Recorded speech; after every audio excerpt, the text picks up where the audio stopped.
Hey everyone, Anthony Fantano here, internet's busiest music nerd. Hope you're doing well. Let's talk about the right wing's new favorite country song. Comes from an artist named Oliver Anthony, somebody who a year ago, most music publications would probably just say is an unknown singer-songwriter. He hails from Virginia, a town called Farmville, for that matter. Guy recently released a track named Men North of Richmond, and this song has been going mega viral, not just among the sort of psychotic, bigoted, weirdo, conservative influencers that, typically will platform dudes like Tom McDonald whenever they see him in a music video jumping on a tank to be like, yeah, America is awesome, yeah. Even though he's like a Canadian grifter, but I digress. No, this track has been going super viral just about everywhere. This isn't just some kind of weird Trump rap that has no impact or influence on anything, and idiots who don't understand how the music industry works are freaking out because, oh my God, it's #1 on iTunes. Nobody buys music on iTunes anymore. It's like bragging about being the most popular product sold in a store that nobody goes to. But no, this Oliver Anthony song has been getting exposure well beyond that, doing slightly bigger numbers than some mainstream artists get on new singles and music videos, and also spreading pretty far and wide on streaming platforms too. I was going to do a reaction to the track, but honestly, the performance is pretty straightforward, pretty dry. It's just some acoustic guitar, some vocals. The singing isn't the greatest I've ever heard, but it is good. And the playing isn't really what I'm trying to critique or pull apart here anyway. I figured this video might go down better or might make more sense if I just kind of go over the lyrics of the song and try to dissect what it's getting at exactly, because that sort of seems to be the heart of why it's resonating with so many people. All right, let's start in on these lyrics and see what exactly Oliver Anthony is getting at. I've been selling my soul, working all day, overtime hours for bullshit pay, so I can sit here and waste my life, drag back home, and drown my troubles away. Which is not a bad sentiment to express on any song, really. Just kind of sounds like struggles personally with depression, working class woes, not being paid enough. Moving into the pre-chorus, it's a damn shame what the world's gotten to for people like me and people like you. Wish I could just wake up and it not be true, but it is. Oh, it is. The way he's kind of inviting the audience into the song to relate with what he's going through, it almost has, like a Woody Guthrie type quality to it. It's very, I'm breaking the fourth wall and communicating directly with you. That's one of the powerful and significant hallmarks of folk music generally. As far as the writing and the messaging goes so far, Oliver Anthony is making really good use of these tropes, these themes, these mechanisms by which, old world singer-songwriters would try to give perspective to average everyday listeners and also validate their experiences too. Moving into the chorus here, living in the new world with an old soul, these rich men north of Richmond, Lord knows they all just want to have total control. Want to know what you think, want to know what you do, and they don't think you know, but I know that you do, because your dollar ain't shit and it's taxed to no end, because these rich men north of Richmond. Okay, now this is interesting right here. This is interesting framing and lyricism, because he's putting some very old and ignorant tropes down in a way that is super subtle, artfully subtle, to the point where I think most people wouldn't pick up on it or would be able to write off accusations of whatever the mindset, perspective, or political leanings of this track are. Again, at this point, given the words he's chosen to write this song with, I think a lot of people would just say, well, he's just singing about working class struggle for country music fans. He's just getting down on their level. That's all he's doing. But pay attention to the line that the title is named after. He's drawing lines there, not just class lines, as he's framing himself and everybody else listening to and relating to the song as poor and your average person, working class. Mind you, this guy lives on 90 acres from what I understand, but that's neither here nor there, or maybe it is, whatever. But more specifically, he's drawing a geographical line here as well, between north and south, using Richmond, Virginia as that dividing line. With that, you can't ignore the elephant in the room. He's bringing up old, bitter, North-South ideological disconnections that go back to the Civil War era. Drawing this North-South line and claiming that, it's those people from the North that want to control us and tell us what to do. There's a lot of really bad and toxic and often bigoted political baggage that comes with, that North v South binary. And also on top of it, it literally has nothing to do with the economic struggles that he's singing about in the first portion of the song. Rich men north of Richmond are not the sole reason that you're struggling economically. It's the exploitative and solely profit-driven market system we currently live under, which is hurting everyone all over the country, regardless of what side of the Mason-Dixon line you land on. Okay, let's move on to the second verse here, because I hear that's where things start to get a little spicy. I wish politicians would look out for minors, and not just minors on an island somewhere.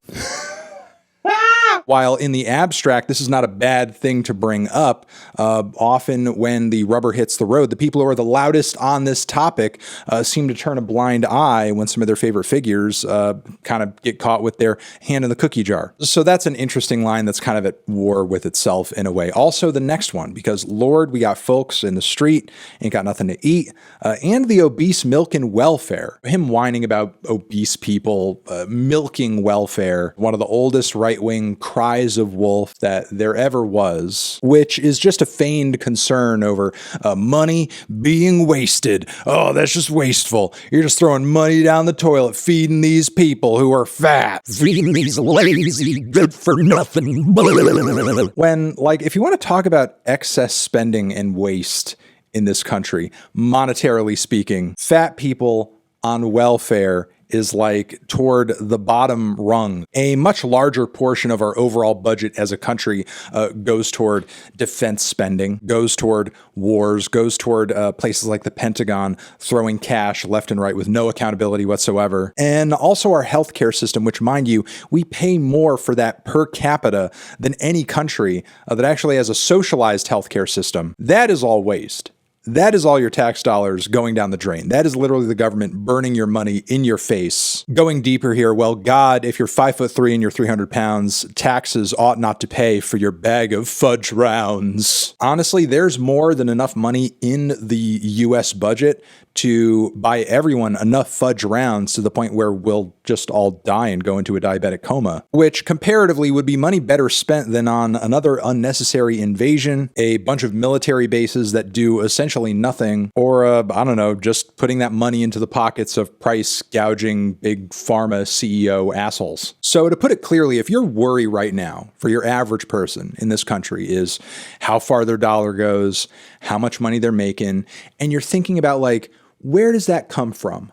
Where does that problem originate? What is the solution? And your head first goes to fat people on welfare, bro, your priorities are fucked. Because the issues and the problems you're talking about would still persist even if there wasn't a single person who was fat and on welfare. Young men are putting themselves 6 feet in the ground because all this damn country does is keep on kicking them down. Which, again, I don't think this is a bad sentiment to convey, but I think Oliver Anthony has the wrong target in his sights when it comes to what is creating that inequity and what is creating that lack of opportunity. It's not fat people eating sweet treats that may have been paid for with EBT. Finishing things up with the chorus, and he's singing about how, these rich men north of Richmond, they want all that total control. The irony is not lost on me that the origins of, these bad north-south relations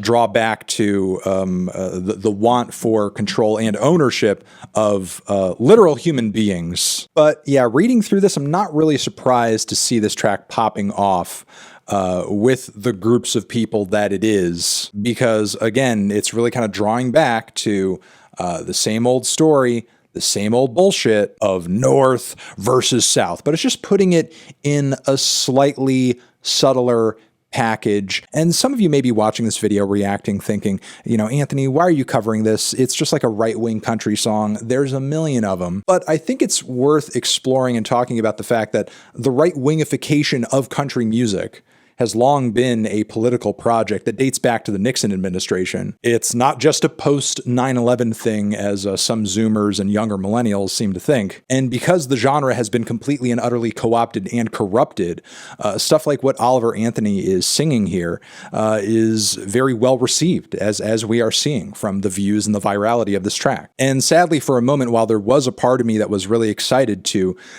see some of these more underground and alternative country artists coming up and gaining a bigger voice in the internet age, what I think we're kind of witnessing now is that the internet is also platforming some of the also fringe, but not quite as fringe as, Adeem the artist, some of the fringe right-wing factions and elements of the genre. And that's how you're getting tracks like this and Zmij Aldin's, small town track popping off. Because as terrible and as stereotypical and as garbage as stuff like Florida Georgia Line is, for example, they know at the very least to stay away from rhetoric like this. They're not coming on to talk about north-south relations or anything like that. Last thing I'll say is, look, at the end of the day, I don't think Oliver Anthony and a lot of the people identifying with this track are inherently bad people. And it's not like the struggles that they're singing about or giving a voice to are completely invalid or not real. Much of the time they are real, and the fact that we're not addressing them as a country is part of what causes so much social rot in the US. The issue is these problems are being highlighted and then the blame gets laid onto different alternative and completely unrelated targets. You're having a hard time getting a job. The price of milk is going up. Your dollar doesn't pay for shit right now. And you know what? That's because of immigrants. That's because of people who are lazy and on welfare. It's because all of those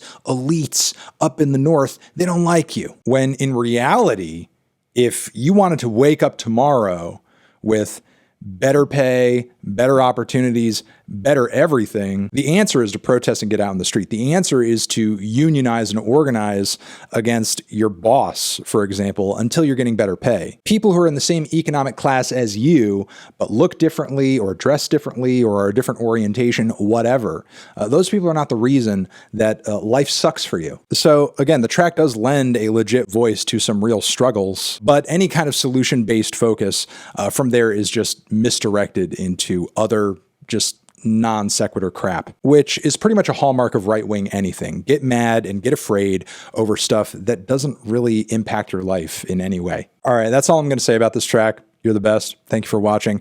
Over here next to my head is another video you can check out. Hit that up or the link to subscribe to the channel. Anthony Fantano, Oliver Anthony, forever.